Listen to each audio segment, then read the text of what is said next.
L'Algérie accuse la France d'entraver l'accès aux valises diplomatiques et annonce des mesures de réciprocité. Cette décision intervient dans un contexte de fortes tensions diplomatiques entre Paris et Alger. Les tensions se poursuivent entre la France et l'Algérie. Le ministère des Affaires étrangères algérien a annoncé, dans un communiqué publié ce 24 juillet, appliquer, avec rigueur et sans délai, le principe de la réciprocité, accusant la France d'entraver l'accès des agents accrédités de l'ambassade d'Algérie en France aux zones réservées des aéroports parisiens aux fins de prise en charge des valises diplomatiques. Selon Alger, ladite mesure a été prise par le ministère français de l'Intérieur, Bruno Retailleau, à l'insu du ministère de l'Europe et des Affaires étrangères, dans l'opacité totale et sans la moindre notification officielle, comme le veulent les règles élémentaires de la pratique diplomatique. Et d'ajouter, le chargé d'affaires de l'ambassade de France en Algérie a été reçu ce jour au siège du ministère des Affaires étrangères, afin de lui demander des clarifications à ce sujet. De même, le chargé d'affaires de l'ambassade d'Algérie en France a pris attache avec les services compétents du ministère français de l'Europe et des Affaires étrangères.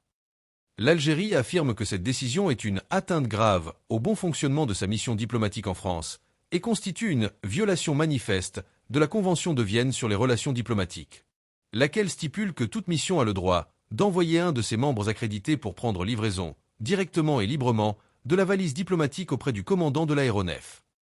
Ainsi, Alger se réserve le droit de recourir à toutes les voies légales appropriées, y compris la saisine des Nations Unies. La France, macronito-sioniste. Cette annonce intervient alors que Bruno Retailleau a annoncé lundi prendre des mesures à l'encontre de hauts responsables algériens.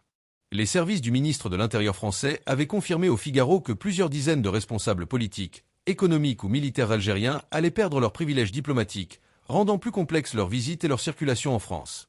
Ils n'auraient plus de facilité pour circuler, s'installer ou pour accéder aux soins médicaux en France. Ce n'est que le début, nous pouvons aller encore plus loin, avait averti l'entourage de Bruno Retailleau.